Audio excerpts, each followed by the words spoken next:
This video was recorded in front of a live virtual audience.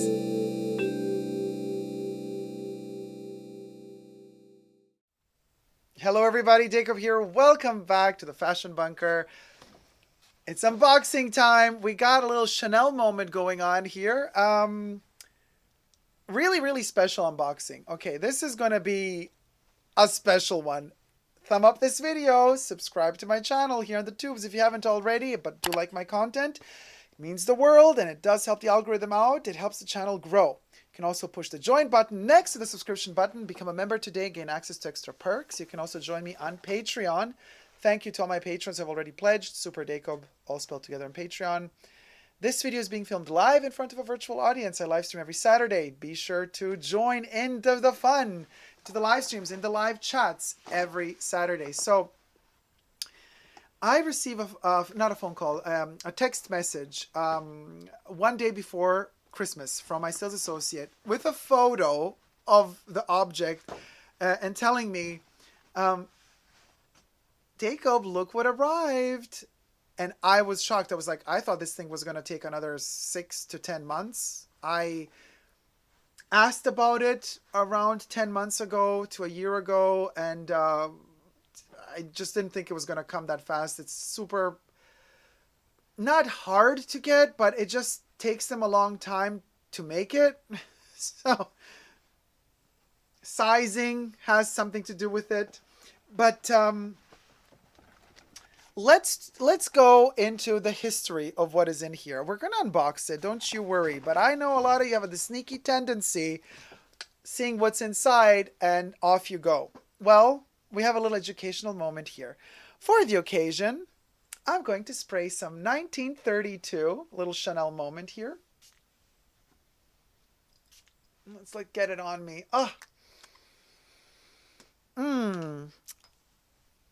And while I'm wearing 1932, I'm going to take you on a little history tour. Let's go back to the 30s. Let's go back to 1932.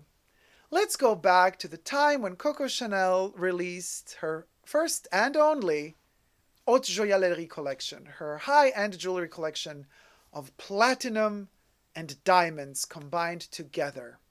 Let me show you a very rare snippet that was filmed in the 30s on film material depicting the collection, which she, in a very groundbreaking manner for the time, decided to showcase her jewelry collection in her own home,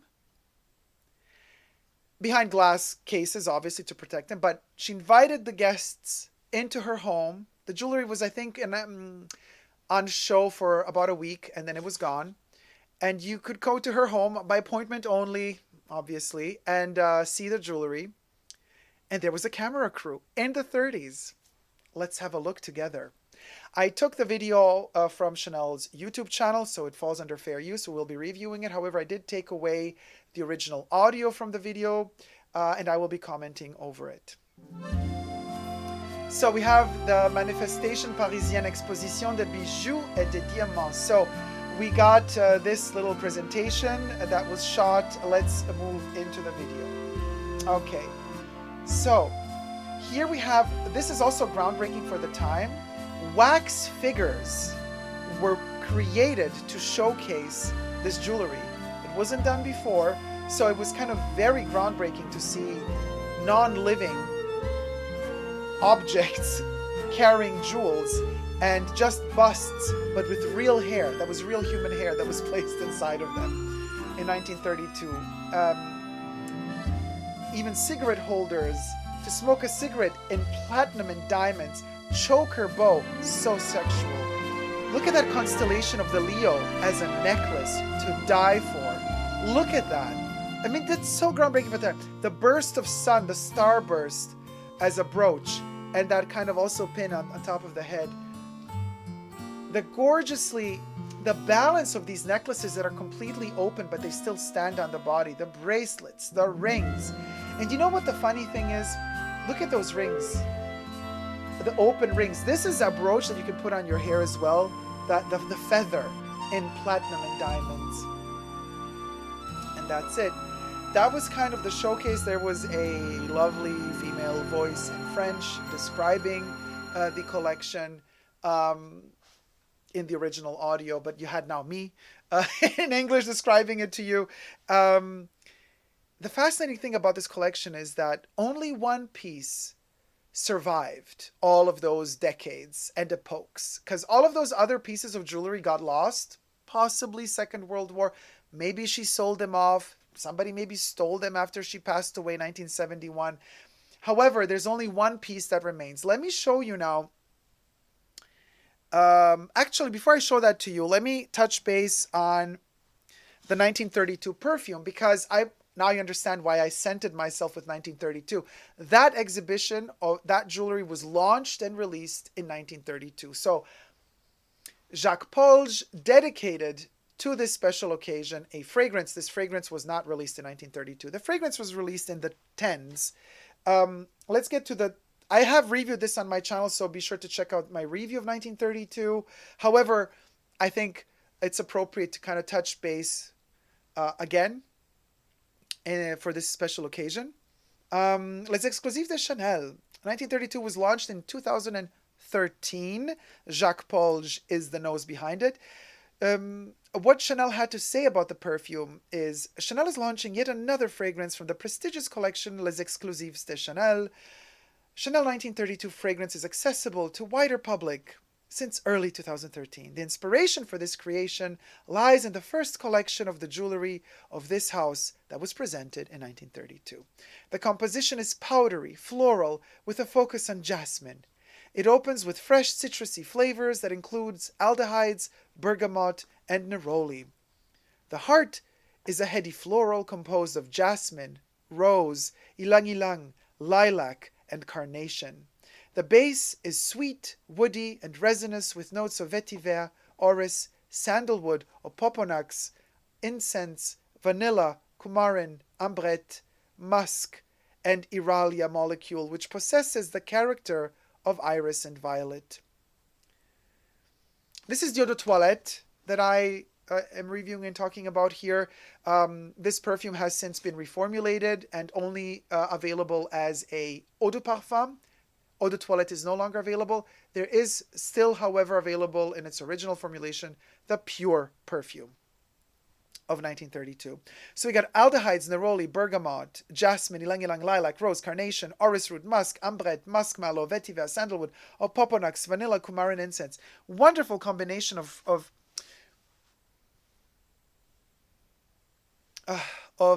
ingredients that, thanks to the aldehydes, do sparkle like diamonds in the opening notes. However, there's a sweetness to this fragrance that, to me personally, clashes with the concept of the platinum and diamond collection that Coco released in the 30s. Why did she decide all of a sudden to switch from creating... She was already relatively known by the 30s for her costume jewelry, the pompous opulent that she made with the Count Fulco di Verdura. He designed the famous Chanel cuffs that we know, the Byzantine and Maltese crosses. All of a sudden, she switched in the 30s to real jewelry for that one-time only collection. And we do know that we already passed the Roaring 20s. As the 30s began, economical crises started growing. The Second World War was at the doorstep of the world, and of Europe first, and then the rest of the world was to follow, just a couple of years after the launch of this collection. Coco felt it. There was something in the air. And in fact, let me tell you what she actually... Let me cue in a photo and show you. Let me begin this other little journey with you as we're going down memory lane. So this was the official invitation for the exhibition, Bijoux de Diamant, créé par Chanel. So Coco Chanel designed this collection. Let me show you the next picture. And I'm going to read this text to you. This is the official presentation, her text that she wrote. In my profession, for this jewelry collection. In my profession, any means is legitimate, provided it is only used in the true spirit of fashion. I started creating costume jewelry because I felt that it was refreshingly free of arrogance during a period that tended towards ostentatious displays of luxury. This consideration faded into the background during the economic recession. So we are in the midst, in these 30s, of a recession. And interestingly enough, as we've witnessed recessions throughout the world in past decades, something similar happens with luxury houses. As a recession hits, luxury houses up their prices. They go even more luxe. Instead of kind of cheapening stuff down, they just expand into even more difficult to obtain territories as a means to fight back. It seems like an illogical step to do, but it always works for luxury. And in fact, Coco did it in the 30s. She said this consideration faded into the background during the economic recession, when in every sphere of life there emerged an instinctive desire for authenticity, and amusing trinkets were once again put into their proper perspective. If I have chosen diamonds, it is because they represent the greatest value in the smallest volume. And my love of things that glitter has inspired me to try to combine elegance and fashion through the medium of jewelry. Paris, 1932. The times we're living in right now, not only are we going through an economical crisis, but we're going also through a lockdown, for lack of a better word that we cannot use on YouTube.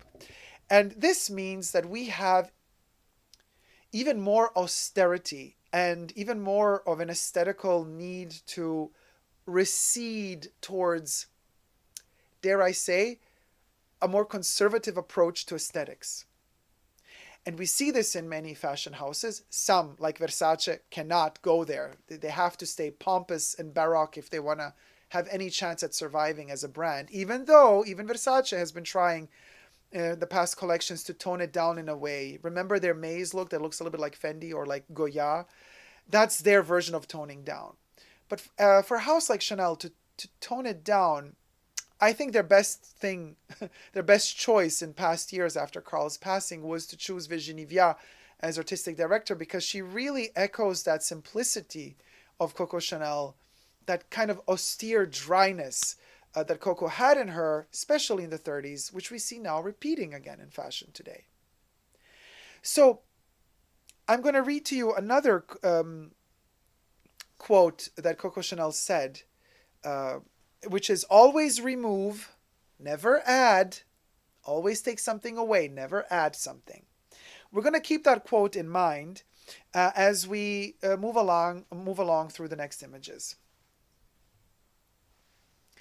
Here is a photo of some visitors of Coco's house in 1932. You can see the glass vitrine, the glass container, actually they called it crystal, behind which we have the wax bust with the platinum jewelry. Platinum, which is rarer than gold and fluctuates. Sometimes it's more expensive, sometimes it's less expensive than gold, but since platinum weighs much more than gold, in a smaller amount of space occupied, you get more weight of platinum, so it does end up costing more than gold. So let me show you the next picture. And interesting that she chose platinum, so innovative for the time. She chose not to go with gold, but to go with platinum, to then adorn the platinum with diamonds.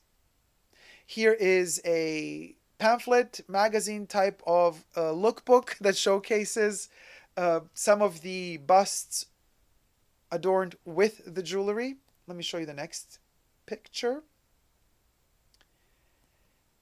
Here we got the headband and the necklace.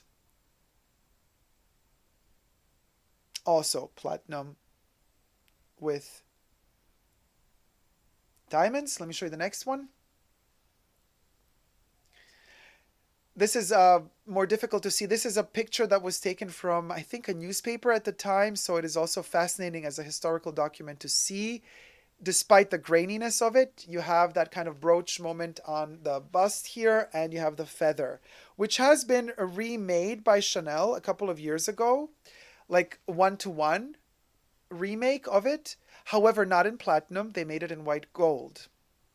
And Chanel, the brand, kind of hides the fact. It's not so easy to find out that these were platinum pieces. Um, they don't want to kind of say that because it's kind of easier for them to work with gold because gold is much softer than platinum. So to remake these pieces in gold is easier than to make them in platinum. So the brand obviously, tries to kind of avoid talking about the fact that it was platinum. Let me show you the next one. This is gorgeous. This necklace, just the architecture of it and how it kind of just sits on the neck is just so timeless. It's like, how can you make anything after this? And Coco Chanel was very clear, she's like, this is if I made jewelry, I would make this. And she made it, done. She never made it again. And this is so fascinating that even though this came out in 1932, still to this day, people are inspired by it. The house of Chanel is also always taking inspiration from it to further develop new pieces. I mean, it's insane what a visionary this woman was to create one collection and to be so strong enough in character to say, and that's it. That's what I want to say through jewelry. Take it or leave it. I'm not going to do another one. Freaking amazing. Let me show you the next image. That brooch and that kind of diadem moment at the top of the hat, but that brooch, that burst of sun, it's very Art Deco in a way. Of course, it's the abstraction of it. It's like a cubistic painting almost, but it's just divine. Quintessentially Chanel. This is Chanel, you guys. This is the DNA of Chanel. Next one. The choker necklace, this is called a ruban, which means ribbon in French. Ruban is a theme that Coco started back in the day. It is still to this day, the ruban concept is used by the House of Chanel to create jewelry and also costume jewelry. Let me show you the next one. Now, this little crown moment is to die for because obviously these little platinum fringes adorned with diamonds, they kind of shift and move as you're walking around or dancing. I mean, what can we say? It's just gorgeous. It has a cinematographic effect. It has a quality to it that you just... Oh, Jack says in the chats, it is very brutalist. Yes, it is. It's a in many ways. In many ways. The star necklace is a total inspiration for the Mugler logo, says Jesus. Well, Thierry Mugler knew who the best person was to get inspired by. Let's move on to the next one. This is a masterpiece of architecture for the body to mold this necklace around the neck like that. It had a mechanism to kind of, it keeps itself closed. So it kind of leans on the neck and then it kind of closes itself. It hugs the neck as much as it can. But for it to stay this open and just kind of lay there, I mean, this is a master. This is like reduced to the minimal. Perhaps even more minimal than this would be if we stripped it away from all of its diamonds, which is something that I find very fascinating. Because as Coco said, always remove, never add. So if she was living in the times today, with the recession coming our way, plus the lockdown, she might have simplified this even further. Just food for thought. Let me show you the next one. This is the only piece that survives that collection. This is the only piece from that collection that is still in the Chanel archives. It is a star brooch in platinum with diamonds. And I took this photo myself from a ginormous book called Culture Chanel that I have in my collection from Abrams Editions.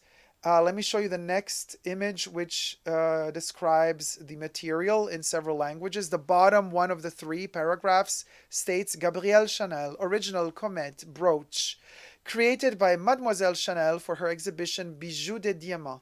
Platinum. Here you have it, black on white. Platinum set with 28 old mine-cut diamonds for a total weight of 7.8 carats. Collection Chanel, Paris. Photo by Didier Roy. Let me show you. That's it. That was the last photo on my list.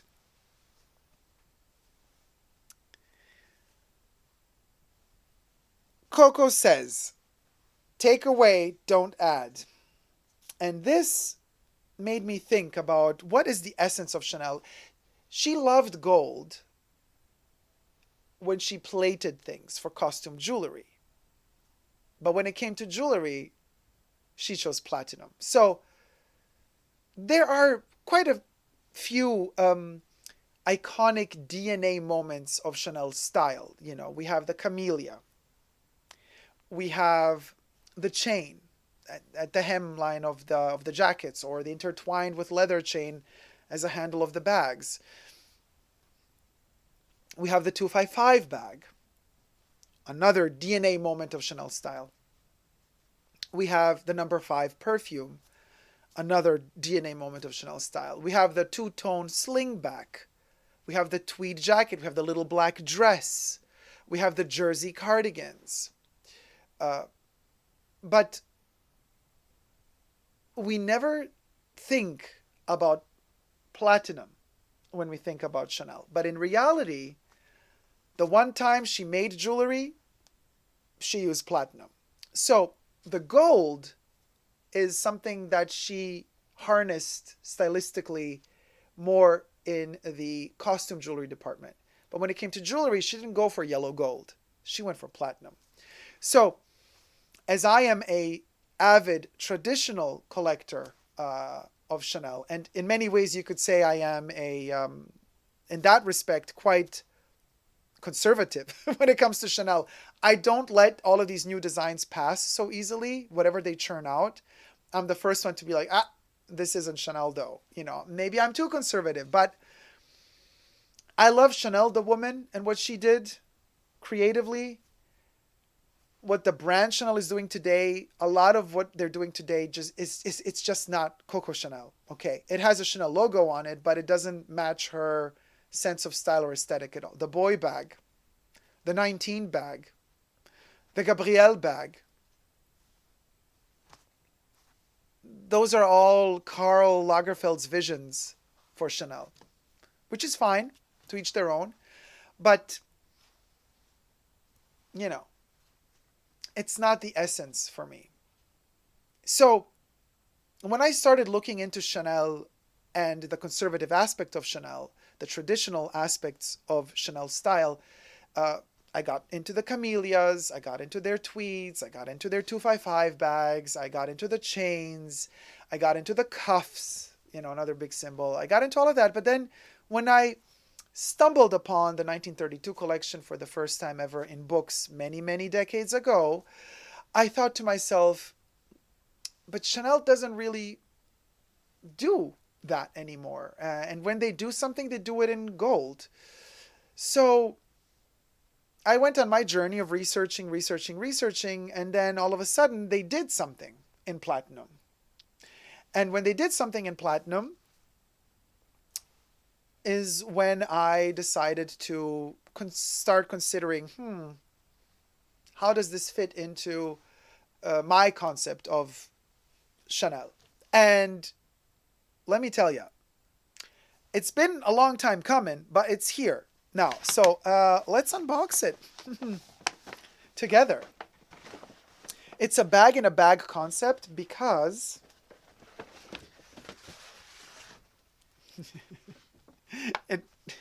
there's a couple of things in here that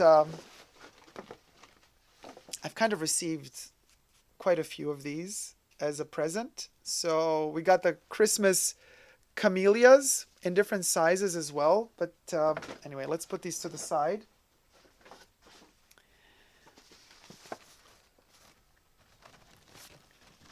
And let's get to the unboxing.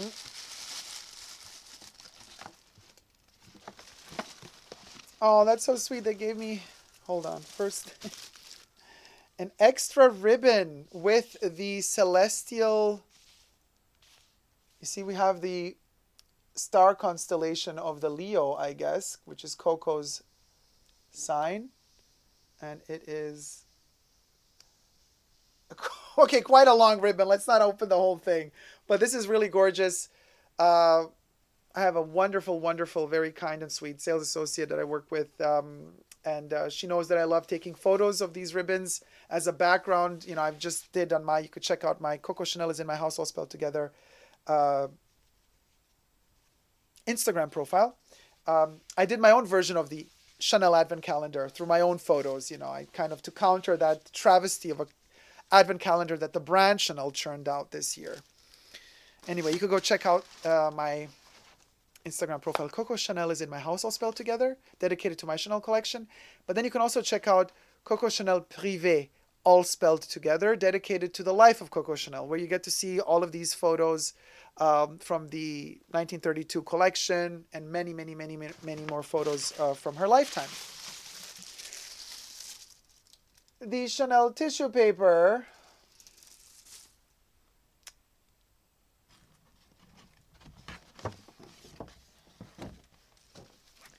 Okay, we got a really special little thing. Brockstar says, OMG, this is so awesome. Thank you. Ellen says, I'm so excited. Yeah, okay, so let me... It's a very, very special box. Very different from the ones that we're used to, right? Now, this piece, I first spoke to my sales associate about a year ago about, we looked into the options and then didn't hear anything back from her about it. Then 10 months ago, I went back in again and I said, hey, it's time. Can we order it? Can it be made? You know, there's also a sizing situation. She says, I can inquire. I can inquire. Obviously, they never have these there. You always have to order them. So, and then again, I never heard anything. And I like literally never heard from her again about this. We had contact about other things. And then just one day before Christmas, out of the blue, message comes with a photo saying it's here. I was like, wow, I wasn't expecting this soon. I mean, took almost a year, but anyway, oh, this is really tied up. Okay, let me take the camellia off. Can we put the camellia in the center here? Will it stick? Yeah, it will stick to my hair.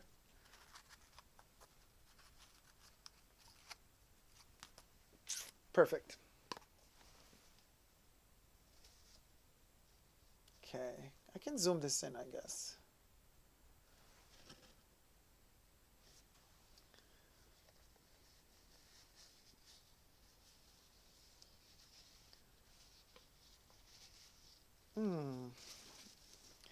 This is a very sacred moment, I gotta say, you guys, because you know what I mean?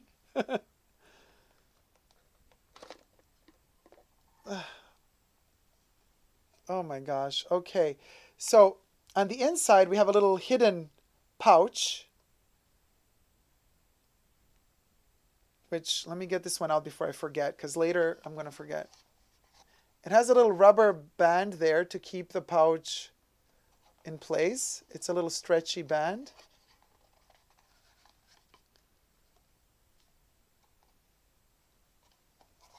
And the pouch it's a pleather, you guys. I don't think this is leather. No, this is not leather. But it has a little zipper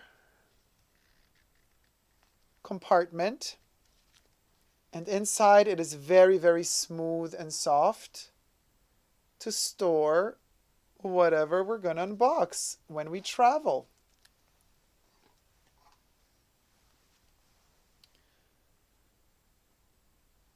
Okay, let me zoom this in again. Now the back of it has this little pull tab, but the pull tab is important for the booklet. Now the booklet I'm going to show you a bit later. Ooh, you're going to see it before me, you guys, because it's facing you. Wait, hold on. Is it going to focus? Yeah. All right.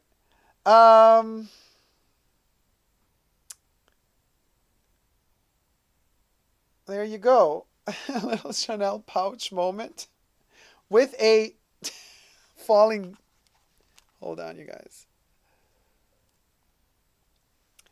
With a platinum ring, which I am going to now take off. Put it back on properly. Hold on, you guys, because it has an angle here. I know my Chanel. Let me tell you. Let me just open it just the right amount. There. This is how you position it at an angle so that it's lifted off of the... Okay? Now, it's like, you're like, what the hell? It's simple. Yeah, it's super simple. It comes with a little pillow. It has this little soft pillow as well. And this really chunky, heavy jewelry box without any logos on the outside, because when you are in that kind of haute couture territory, they don't plaster logos everywhere. So we got the ring in the biggest size of that exists. Of course, it didn't have it, so it had to be manufactured. So that to be manufactured took its time because they don't work with platinum often. They never have it readily available. So you can imagine they had a list of priorities they had to do, orders that they had to fulfill. And then finally, when it was the turn of this little baby, I got it. So I can wear it on these 3 fingers. The idea, however, was to have it here for now, but also can be worn on the middle finger.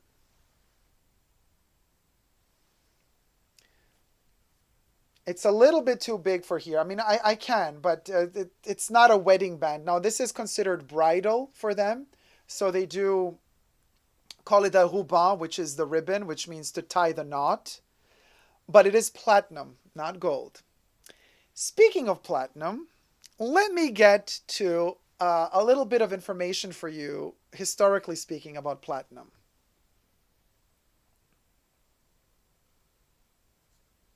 Which is quite fascinating to me. Let me cue in something special. This here is the molecule of platinum. Hold on, the bag is here now.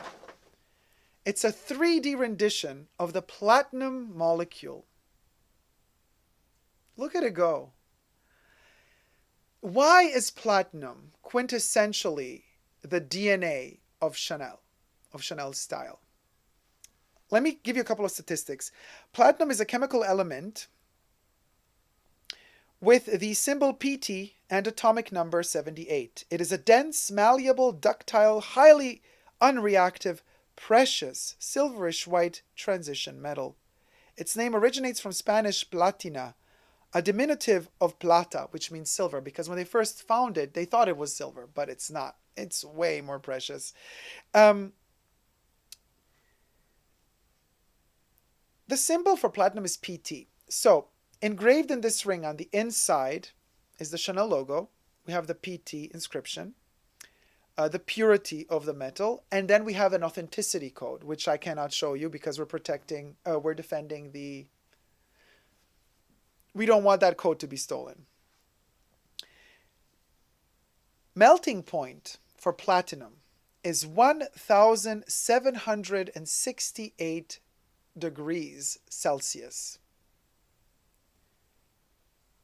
Boiling point for platinum is 3,825 degrees Celsius.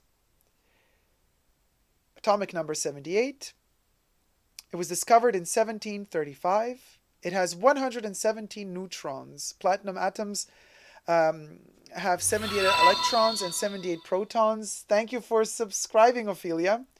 With 117 neutrons in the most abundant isotope, it is considered to be a precious metal along with silver and gold. Platinum is not a hard metal. Listen to this. It's not that hard. It is 4 to 4.5 on the MOHS scale of hardness.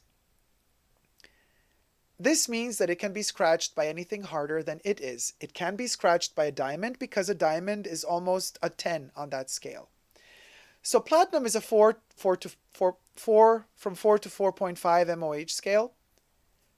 Gold is almost half that. Gold is even softer. Gold is a 2.5.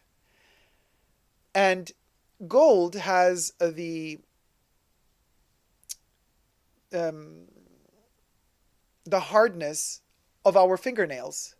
Gold is relatively as soft as our fingernails. You can scratch a fingernail as easily as you can scratch gold. Not platinum.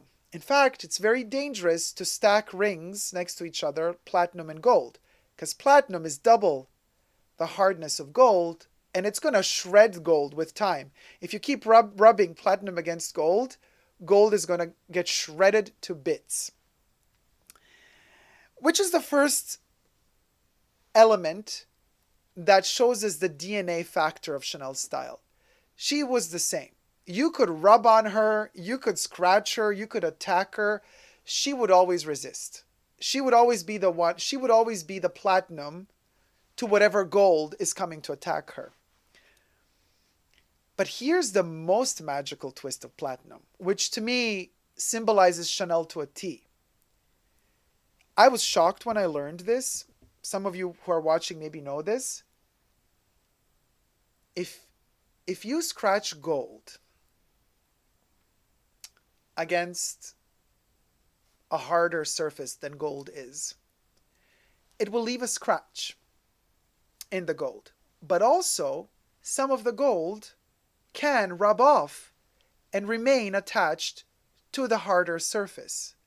So you lose a bit of gold in the process.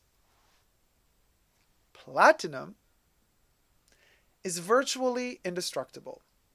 Yes, it is soft, but guess what happens when you try to scratch platinum? Platinum does not leave a bit of itself left over as residue on the harder surface. It's almost as if it were alive, because platinum is so much more dense than gold. It's one of the most dense metals out there. What it does when you try to attack it, when you try to scratch it, when you try to push it, what it does is it kind of moves away. This is the freaking amazing thing. So you're trying to scratch away a part. You can't take anything off of it because the molecules are so dense close together, you can't separate them. So what happens to platinum with time, as it gets bumped and scratched, it, instead of bits of it falling off, which never happens, almost never, the circumstances under which you can destroy platinum are just so crazy and rare that it doesn't happen. Instead of bits of it falling off, it keeps shifting away. It keeps moving left and right. So it's like, it's as if it avoids the dent, it avoids the scratch. It's kind of like, dodging the attacks all the time, just like Coco Chanel would her whole life. So, with time, this shiny surface of a brand new ring, the more you use it, with time, it's going to become an opaque, dull color. Why? Because it keeps moving. It's alive. It's literally alive. It keeps shifting and moving and dodging scratches and surfaces. So with time, it will become from this kind of completely glossy landscape, it's going to turn into a mountainous landscape. And it will refract light differently. So with time, it's going to morph and evolve and live, just like a Polaroid picture, which is also alive because of all of the color pigments that are vibrating in it. So Polaroid picture with time evolves, and so does platinum. Just like Coco, you keep attacking her, and she went through a lot of shit in her life, and towards the end of her life, she was still completely intact, just a bit more opaque. So, for her to have chosen platinum for that one and only collection that she made of jewelry tells us a lot more today, now that we know more about her life, now that we know a lot about this metal. Subconsciously, the choice that she made to choose platinum means so much more today, posthumously, than perhaps it could have meant back then when it was first released. Maybe she didn't even think that far. But platinum is such a symbol of Coco Chanel that I personally had to have in my collection Chanel's platinum. And then my research began, and the only piece that they make in platinum that is that stripped to the core, quintessentially Chanel, so simple, were these ruban rings. And then, of course, the size is the biggest size. They don't really have those. So it was a mess to get one.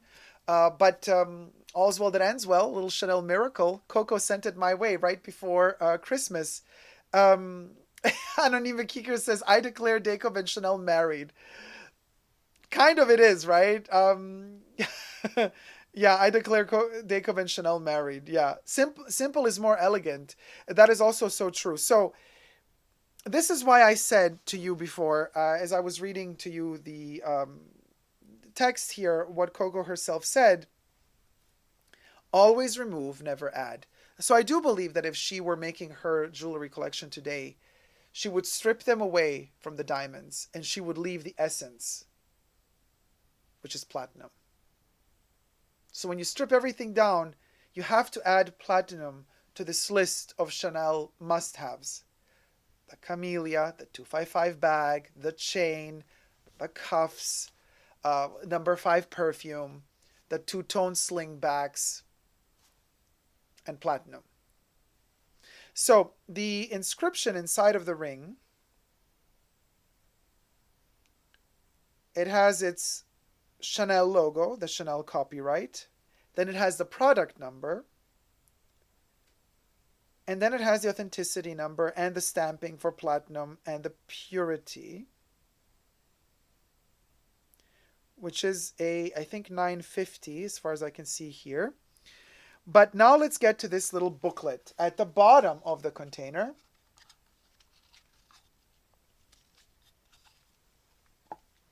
And inside of this booklet, let me just see where is the, okay.